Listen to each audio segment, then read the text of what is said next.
The first thing that Scott wanted me to talk about was money problems. So, you know, I've broken it up into three: where to get it, how to get more of it, and then how to keep it, obviously. Those are the three big things, you know, that any small business is concerned with. In terms of getting initial finance, it's a bit tricky, especially today, you know, where everyone wants to hold on to their money as much as they can, and they need solid investments. So, you know, you can approach the bank. They do ask you for a lot. They are very stingy, and in terms of interest rates, it's pretty high. But like I said in brackets there, talking about business plans, even if you have finance, it is a really good idea to approach a bank, and they'll ask for your business plan. And it's a really good way of knowing if your business is going to do well or not.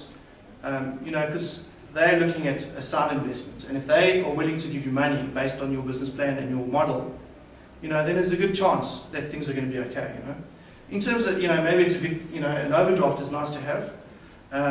You don't necessarily want to dip into it, but it's good for a rainy day. So maybe that's a good way of, you know, even if you're not going to take finance from the bank, it's a good idea to give it to them, see what they think. It's free advice as well, in terms of, you know, you don't have to pay a business analyst. They could tell you yes or no. And that's what we did initially. We were looking to invest in some machines, and we decided not to, but we did give our business plan to the bank, and provisionally they did approve it, you know, obviously based on certain criteria. You know, you could get family or friends to invest. Obviously, the pitfall there is, you know, like I say, yeah, do you really want someone like that to have a say in how you run your business?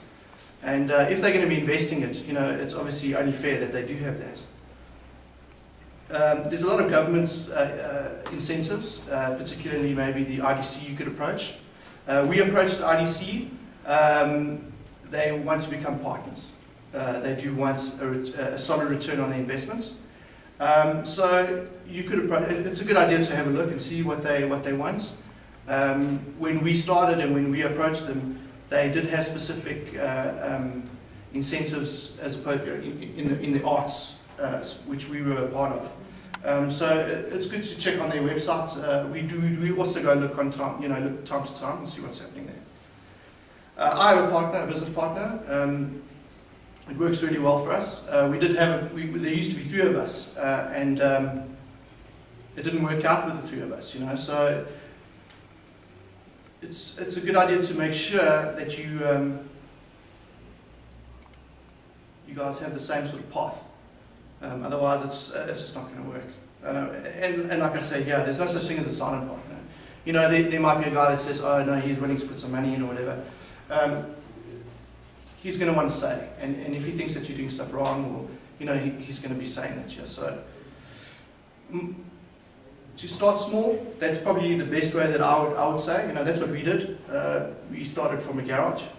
You know, we worked for 6 months from home, and we started small. We built up our own capital. You know, so which is really nice because, like I say, yeah, it's your way. You know, that's the way that you do it.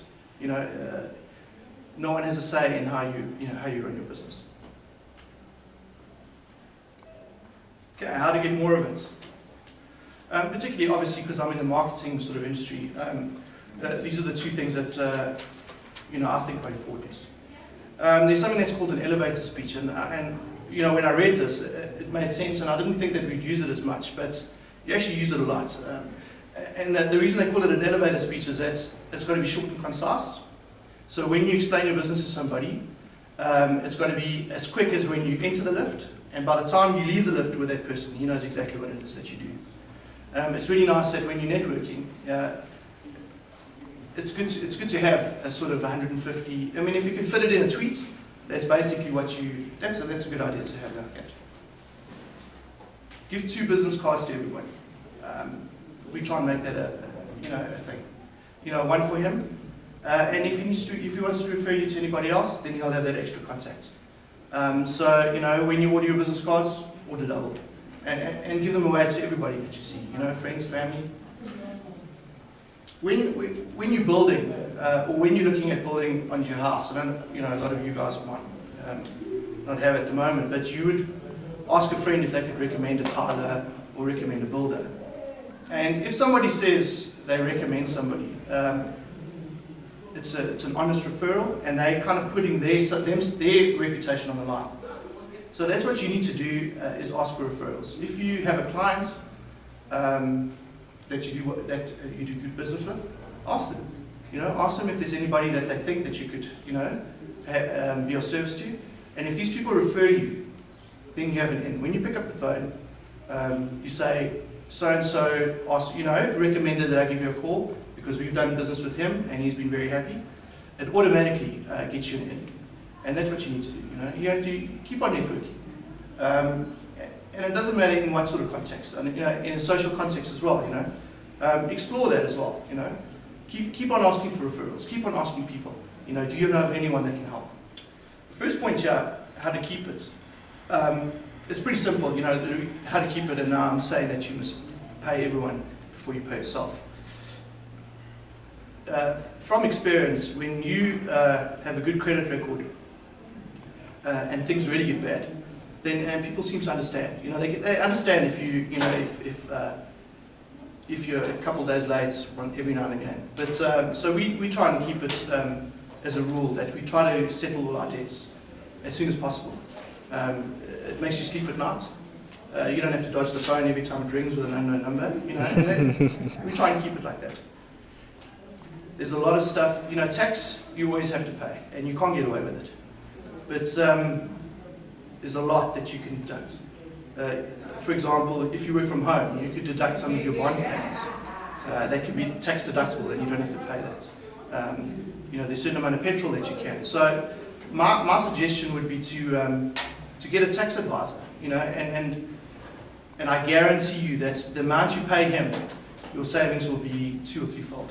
Because they know, and trying to work it out for yourself, it's almost impossible. I mean, this SARS e-filing, it's pretty complicated. It's not easy. So my recommendation is speak to someone who knows about tax, because it saves a lot. It could save you a lot of money.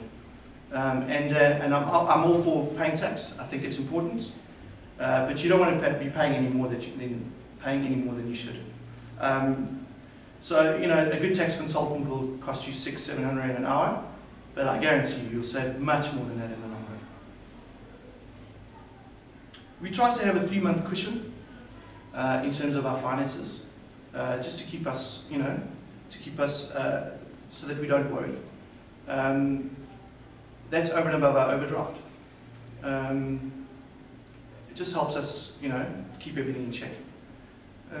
It's good to have a good cash flow. Obviously, we're lucky because we don't have a product to sell, so we don't have to outlay we don't manufacture anything else as well. It's just time. So we don't have to outlay there's no money tied up in stock, which is good. So that's what we aim for 3 months. Your current account has got really, really bad interest. It's good to have 1 million or 2 million Rand in your current account, but it's not doing anything for you. And we learned that by, obviously our experience as well, is that we bought a property, and that's making money for us as well, while we don't. So while we sleep, it's making money for us. If you don't feel that there's if you feel that property is too permanent and you might need your cash, then a money market account that's linked to your current account is nice. It gives you 30 days. Stick some extra money in there. Let your money do some work for you.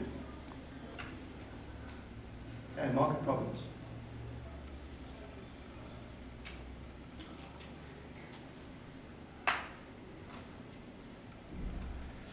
It's quite important to define a market. It also helps you to focus on what you want to do as an entrepreneur and what you want to sell, whether it be your time or whether it be a product.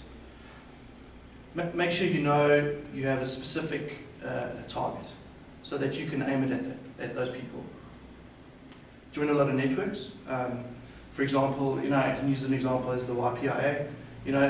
It's a network of people that are like-minded, and you could probably learn a lot from them.